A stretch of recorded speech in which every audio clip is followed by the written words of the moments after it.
Psychology କହିଥାଏ ଯଦି ପୁରୁଷମାନେ ଅଧିକ ଦିନ ପର୍ଯ୍ୟନ୍ତ ଘେହି ନଥାନ୍ତି ଓ ତାଙ୍କ ବାଣ୍ଡଟି ଅଧିକ ଠିଆ ହେଉଥାଏ ତେବେ ଏହାଦ୍ୱାରା ପୁରୁଷର ଧୀରେ ଧୀରେ ବାଣ୍ଡଟି ଶୁକୁଟିବାକୁ ଲାଗେ ଓ ଠିଆ ହେବା କମ୍ ହୋଇ ଯାଇଥାଏ।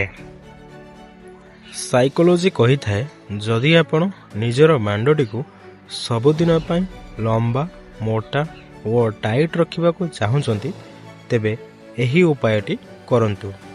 2ଟି ଗୁଜୁରାତିର ଦାନା ଓ 5ଟି କାଜୁ ବାଦାମକୁ ଭଲ ଭାବରେ ଗୁଣ୍ଡ କରି ଦିଅନ୍ତୁ।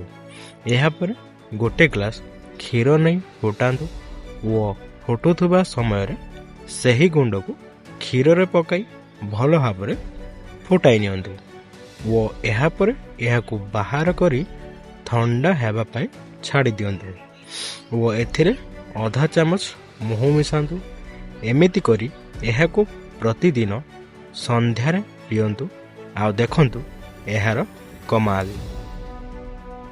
ସାଇକୋଲୋଜି କହିଥାଏ ଯେଉଁ ମହିଳା ଘରେ ଏକୁଟିଆ ରହିଥାଏ ଓ ଆପଣଙ୍କୁ ଘରକୁ ଡକାଇଥାନ୍ତି ଓ ଆପଣଙ୍କ ସହିତ ଡବଲ ମିନିଂରେ କଥା ହୋଇଥାନ୍ତି ତେବେ ଏମିତି ମହିଳାଙ୍କୁ ଘେହିବା ପାଇଁ ପଟେଇବା सहज होता है।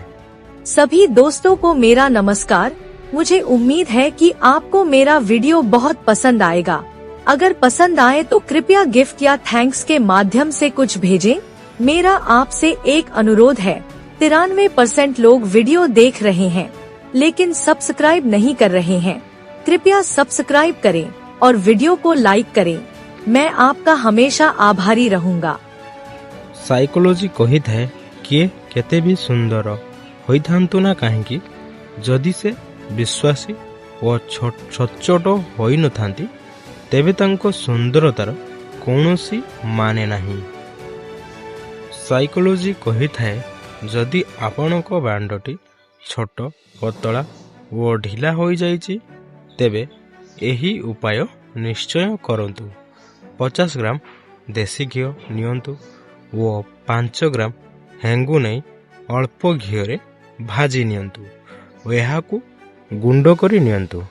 एही गुंड को सही घीरे भल भाव मिसाई दियंतु और एहाकू खरारे किछि समय रखी दियंतु और परे एहाकू सुरक्षित जगार रखी दियंतु और एहार 3 दिन परे एथिरु आधा चामच नहीं सेथिरे 5 बुंदा महू मिसाई निज बांडटीर अग्रभाग को छाड़ी दे 5 मिनिट पर्यंत धीरे धीरे मालिश करंतु।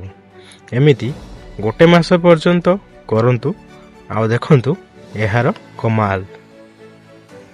साइकोलोजी कहिଥାଏ क्षमा बारंबार करंतु किंतु विश्वास केवल 1 थर करंतु।